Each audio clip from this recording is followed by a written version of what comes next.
Kjaer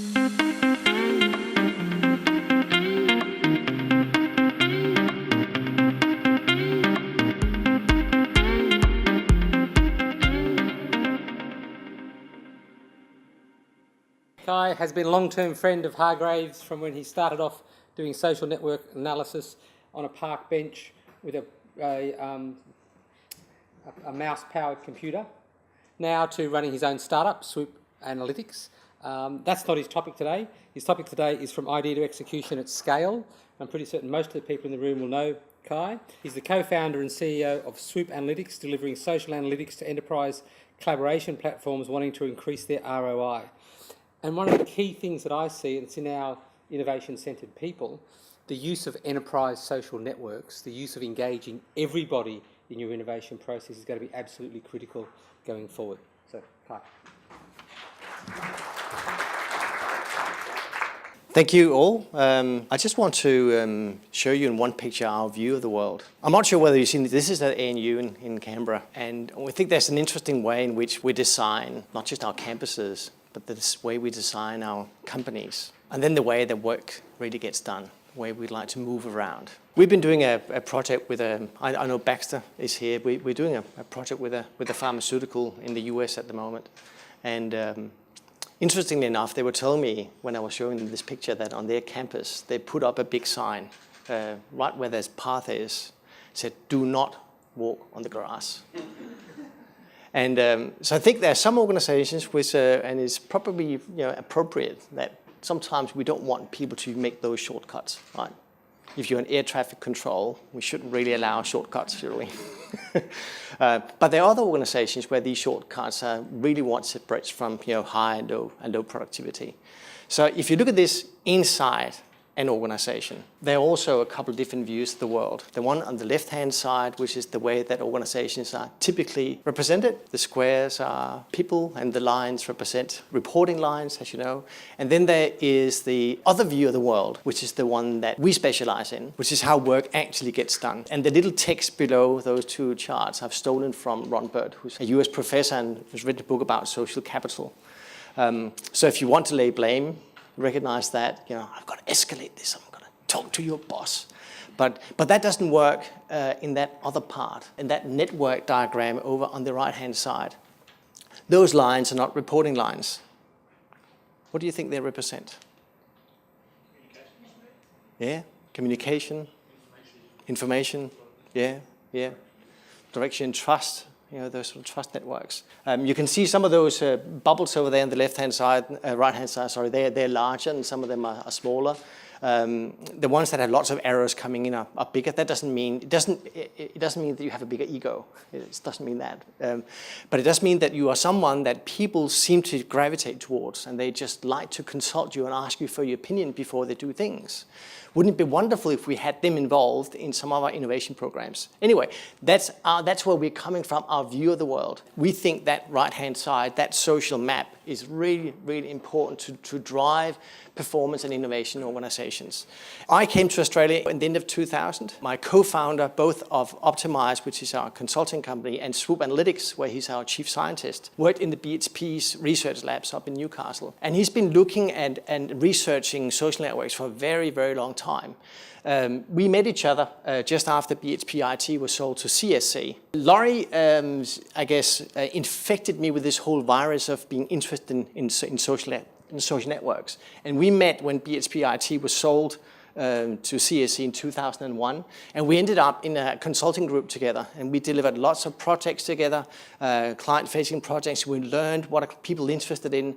Most of our work was very manual, sending out spreadsheets and asking people and collecting feedback and aggregating that and writing reports.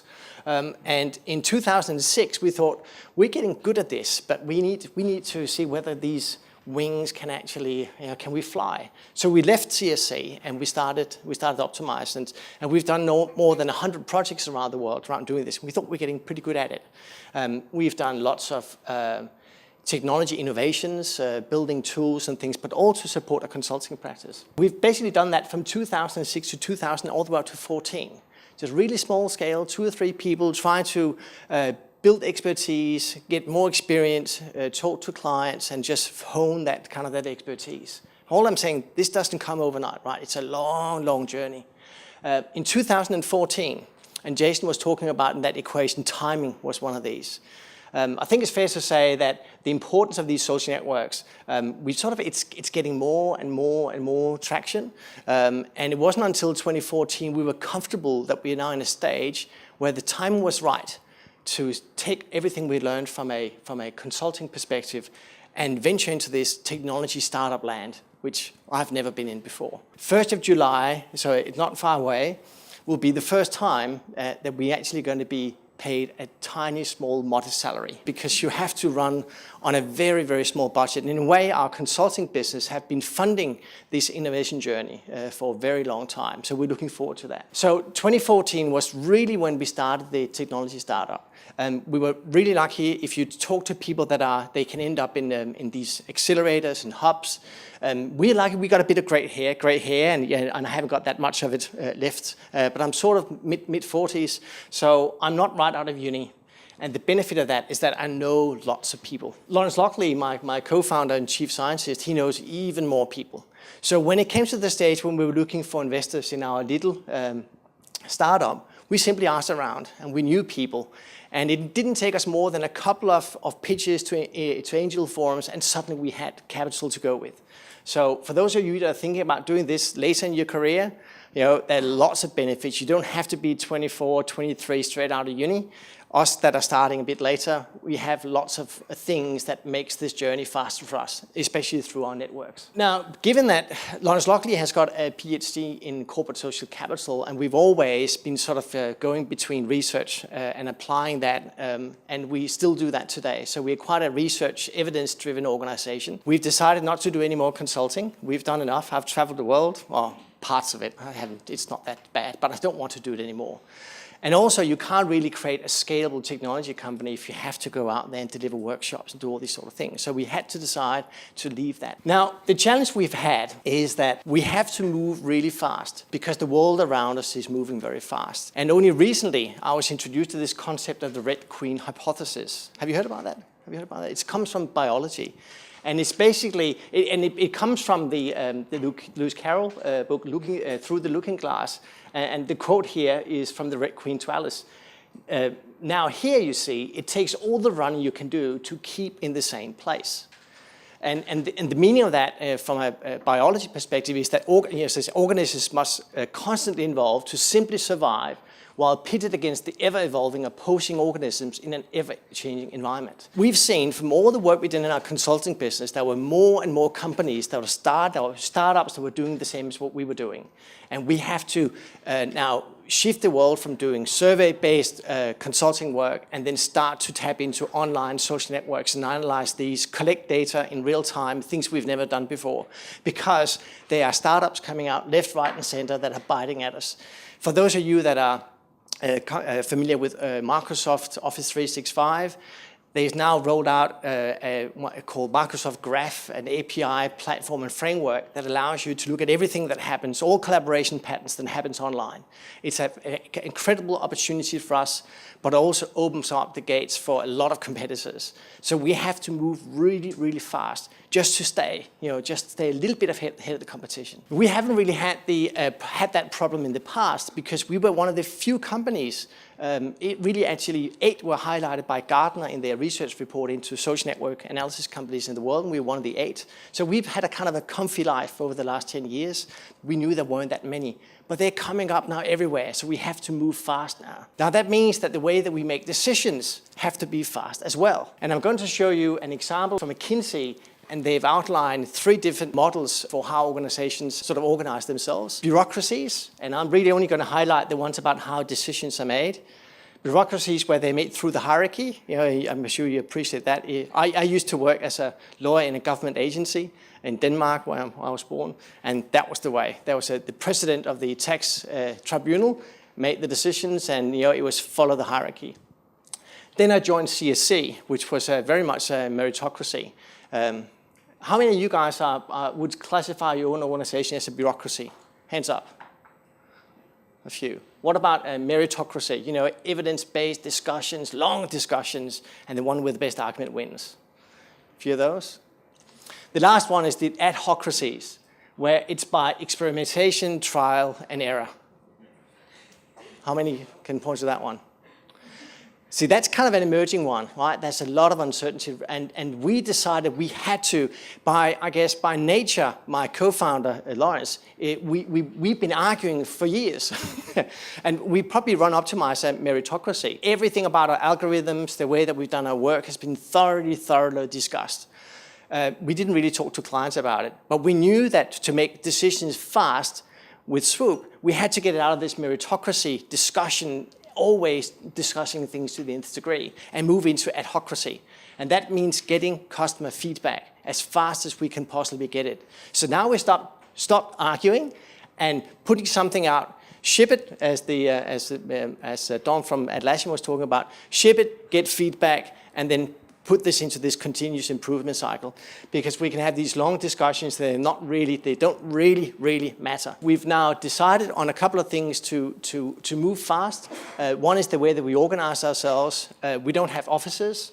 We have people ranging, they are all Australian based at the moment, but from Newcastle. I'm the only one in Sydney. We have in Canberra, North Ryde, is that Sydney, sort of suburbs at least. None of us are actually based in an office here in the city. We don't have anyone. I was very inspired by WordPress. If you read the book by Scott Birkin called My Year Without Pants, it's a wonderful book about how you can, WordPress, 400 people, no one in the same office, totally distributed organization. I was very inspired by that and said, that's what we're going to do. So we had to create some very simple principles for how we make decisions that are radically different from the way that we made decisions in the past. Number one is that whatever we do must be global and must be scalable. Not a problem when you're running a 2, 3, 4-man bank consultancy out of basically my home office in Sydney. Right? We can workshops, we could do everything here. But running a technology startup, you can't do that in that way. So we had to think global, we had to think scalable. We also thought, well, there's so many things, so many decisions we can make. Are we now going to sit here and do requirements analysis and all that sort of stuff? No, we're simply going to ask around, because we know quite a few people, and ask people selectively, what do you think, what do you think, what do you think? And we're going to start with the people that we trust. We're going to try that, see whether it works. If it doesn't work, try something else. And that's kind of a very fast cycle you can go through. And we can make decisions very fast, get feedback, and see if it works or not. And we've applied that sort of thinking to our product, the features, how it works, to algorithms, getting very quick feedback, to our business model. We've been thinking about how do we even do pricing. We've actually met with Scott Farquhar from Atlassian. He was generous enough to offer an hour of his time. That was really challenging us on the way that we had our business model and our pricing strategy set up. So very important discussions. Systems and tools, and I'm actually going to focus on systems and tools as a nice example for you to see how we sort of make those decisions. We've decided to use Amazon Web Services as our key, if you like, technology infrastructure platform. And a few years ago, probably a couple of years ago, they had a document management part of it called Zocalo back then. We tried that, total failure, lost files. We tried that for 2 weeks.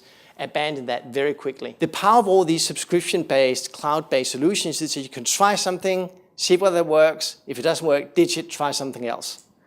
So in the old days, when I was working at CSC, and we were helping many customers with software evaluations, and we had a process that looked something like this. And I'm sure you can recognize the way that you do all sorts of work in your own organizations. I'm not sure how long it took, but if I say it would take somewhere between 3, 4, 5, or 6 months just to make a decision on what sort of product we should try.